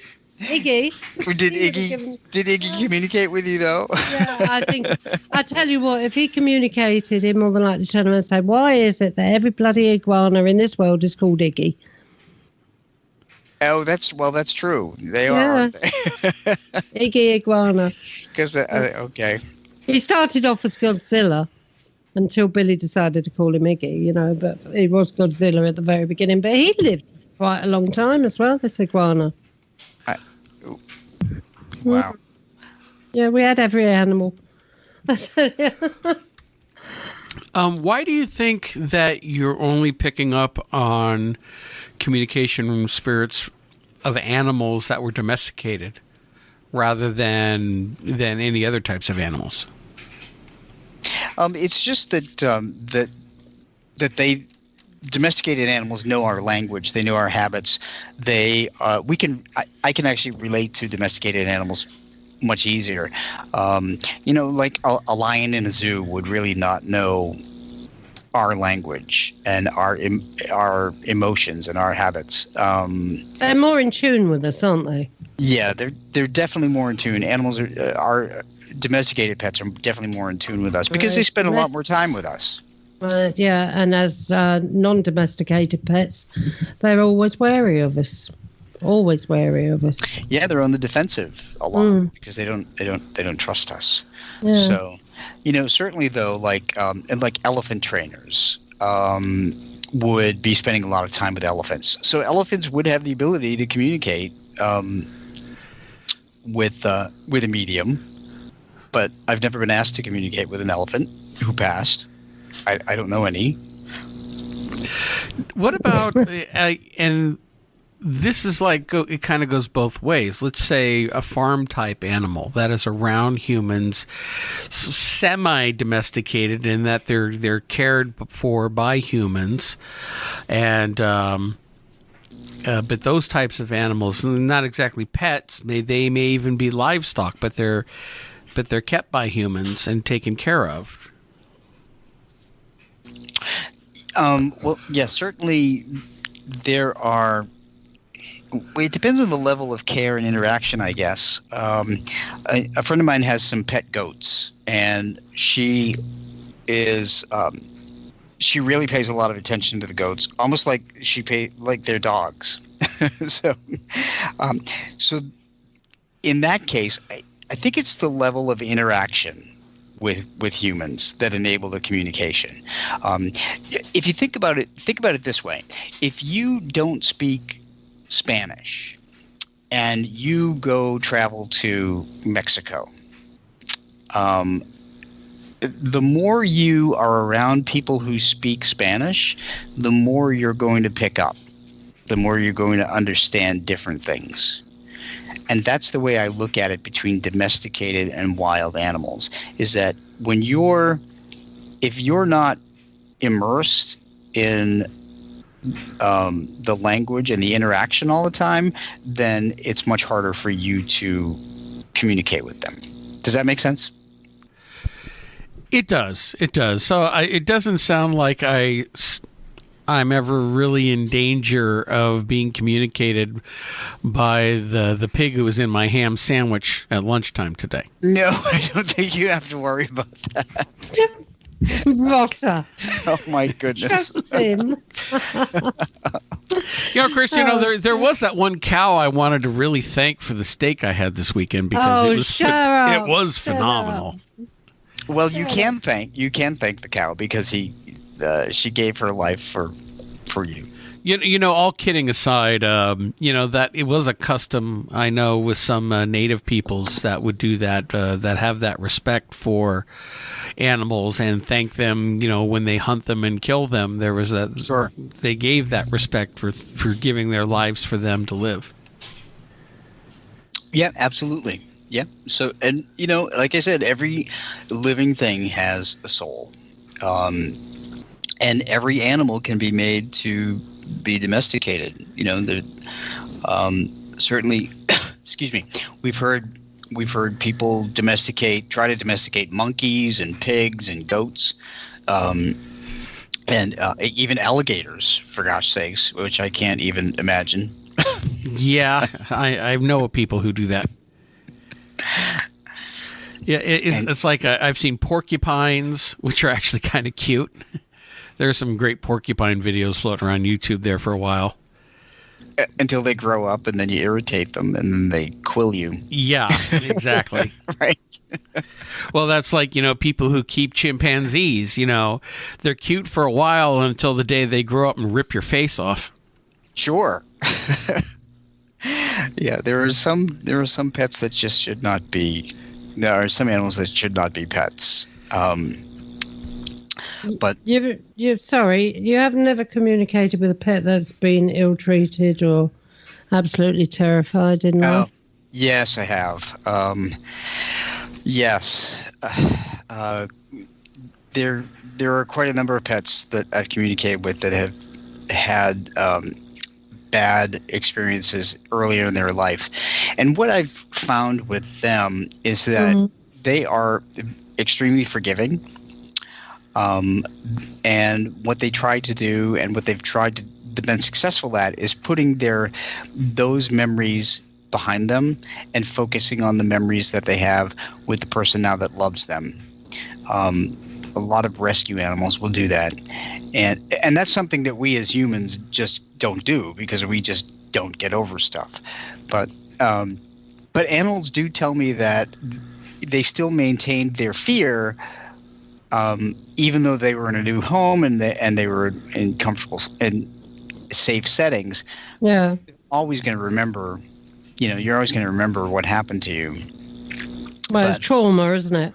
It is trauma, and it's like PTSD, post-traumatic stress disorder. You just don't get over those things. But for the most part, though, and those animals will be connected to the person that treated them much better in life, in the afterlife. So they will not be connected to the person that treated them badly. Well, my aunt once had a Rottweiler that she rescued or adopted that was abused. And this poor dog, for the first year or so, if you looked at her, she would cower. Oh my gosh. Because that's how much she was beaten. And all you had to do was look in her direction, and she cowered, fearing and beaten. And it took about a year for her to get her self-confidence back, and she grew up happy, and she had puppies, and which, how I got my dog, but yeah, again, as we said at the beginning of the program, animals have strong emotions and feelings, and if people who abuse animals, beat them, hit them, it's like abusing in any other person. They're going to have traumatic effects because of that. Mm-hmm. Absolutely. Yeah, it's so sad. I tell you, so sad. I cannot watch these videos on YouTube where animals are being ill-treated. I can't watch that. If there's animals on the television come on that have been ill-treated or anything in television programs, that I have to walk out of the room. I can't take it. Yeah, I can't either. No. No, Mark. No, go ahead. I was just going to agree with you. Go ahead.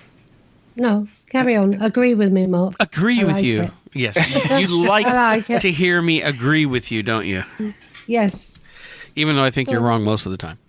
Aha. That's what you think. That's what you think. I'm never wrong. Oh, God! Hang on a moment. Sorry, people.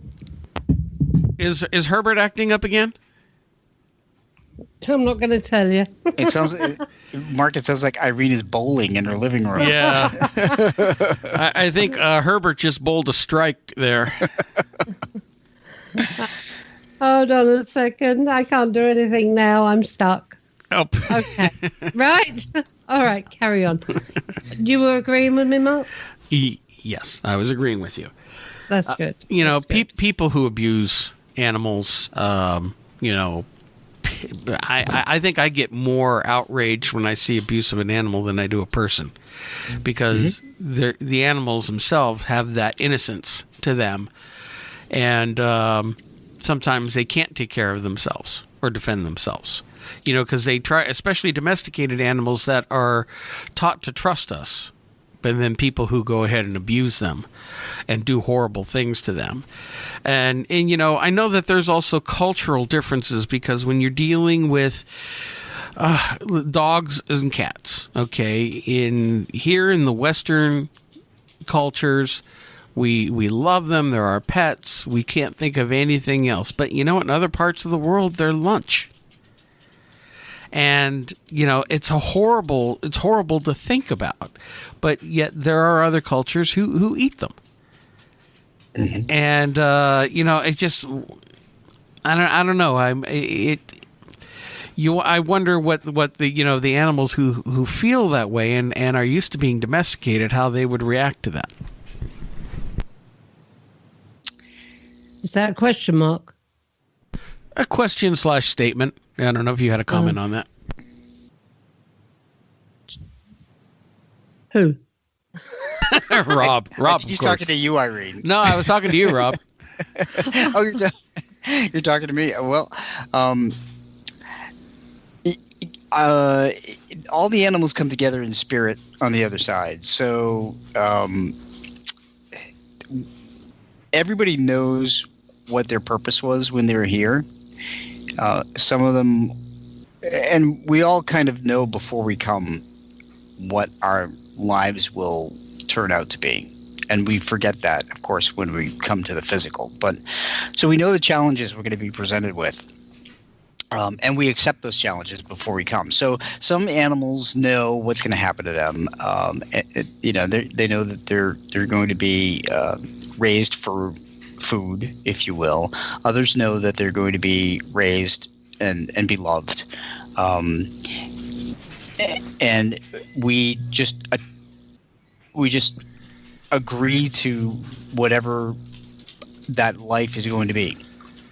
I don't know if that makes any sense to you, but we're all here to continue to learn lessons to better our soul, so that we get to a point of near perfection. Mm. And I always tell people that we come back time and time again to keep learning our lessons until we get near that perfection. And there are a lot of people that are going to do an awful lot of reincarnating. I'll just say that. You're talking about that. I'm going to get back to Willow again. All right. When I've wanted an English Bull Mastiff, we found out where there was some up for sale. So we went to this house, and this guy bought out this big cardboard box with these pups in. Mm-hmm. They all jumped out. As soon as he put it on the floor, they were all out of the box, going crazy. They were full of energy. They were, And then I turned around and looked at the box, and one little head popped up. It was the only dog left in the box. And I knew her.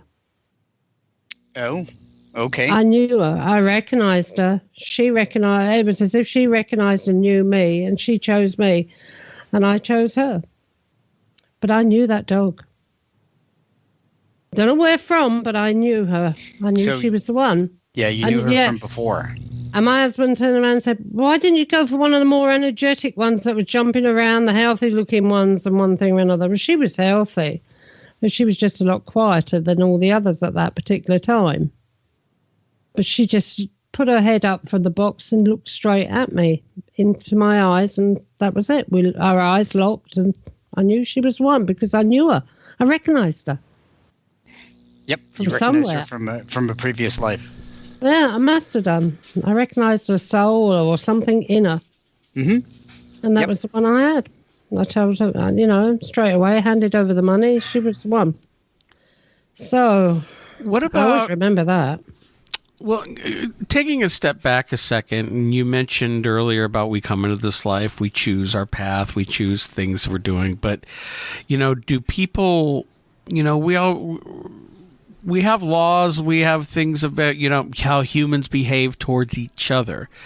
But, does somebody who maybe is abusive towards an animal, especially domesticated animals, do they incur any kind of negative karma for their actions? Oh, I absolutely think they do. Whatever you dish out comes right back to you. So anybody who is abusive is going to face repercussions, either in this life or in the next life. That's for sure. And this is abuse with not only animals, but with people as well. Sure. Yep. Oh, I've had it.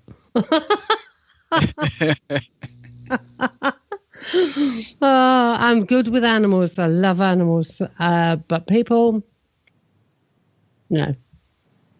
Not all the time. Well, Mark, I'm in a lot of trouble, aren't I? In the next life, huh? Well, who knows? Maybe you're just balancing out your karma from previous lives of people who screwed you over. Well, just disposing of them? well, there you go. That could be it. Oh, I'm joking. Oh, dear me. But I think the bottom line is that our pets are always going to be connected to us from the other side. And they continue, like people, in spirit, they continually send messages, whether you see them, hear them, dream about them, smell them, feel them, hear a song that reminds you of them, or see another dog or cat that reminds you of them. There's so many ways that they communicate from the other side. I tell people that I wrote these books so that they don't need to go to a medium to get answers or messages. All they need to do is read these and learn what to look for, and they can get their messages and comfort. I guess the other thing too is that they really shouldn't feel guilty about making the decision to help their pet pass in a peaceful and dignified manner, because the pets understand. Yeah. But it's still very, very hard to hold your pet when you know it's being put to sleep. It's like my husband did with one of our dogs, and he came back, he said, I never want to do that again. He said, I saw the life drain out of his eyes. And he said, that's the last memory he'll ever have of Freddie, But I hope when I go, and I've always said this, I'm not interested so much in seeing family. Okay, it'd be nice to see them all again when I pass over. But the one thing, Gertie as well, if she's gone before me, but if not, the one thing I want to see, the first thing I want to see is Willow when I pass over. I want to wait in there. And you very likely will. Yeah. And if anyone's going to come and get me, can it be Willow? That's all I say. I'm sure that it's going to be Willow. Well, Rob, we've come to the end of the show. Great 2 hours went by very quickly. Now, your books, Pets in the Afterlife and Pets in the Afterlife 2, where can people find those? They can find them on Amazon, and they can get them in paperback and ebook, and they're actually available around the world. So Amazon UK, Amazon US, Amazon Canada, Mexico, Japan, South Africa. You know what I do, Rob, when I say about the Amazons in my book? I just say the Amazons. You can get it from the Amazons. Yeah, that's true. Yes. It does cut it down a bit, but yeah. Everybody, you can get Rob's books from the Amazons, and they're all under $10 US. Well, that's good. Yeah, I really want to make them. I really want to make them affordable, and of course the ebooks are, less than $3.99 or $2.99 or whatever. But, yeah. Because people just need the comfort. They need the comfort and the understanding that their pets are always going to be with them. And I always encourage people to connect to me on Facebook. All they have to do is look for Rob Gutro, or they can go to robgutro.com or petspirits.com. It all comes to the same website. Yeah. And I answer emails as much as I can. And I do give people small free readings, but I only do it once a week because, I'm chasing weather during the week. Yeah. In my full-time career. Right. Well, again, thank you very much for coming on, Rob. This has been great, and we'll have to talk with you again. Sounds great. Thank you, Mark and Irene. I really appreciate having me back, and it's been great talking to you both about pets. Yeah, and I'm very sorry that I've been a soppy sod, but there you go. Soppy sod. Well, everyone, thanks again for listening to another edition of Paranormal UK Radio. You can find us everywhere. Have a great evening. We'll catch you next week. Irene, we'll talk to you soon. Yeah, night, everybody.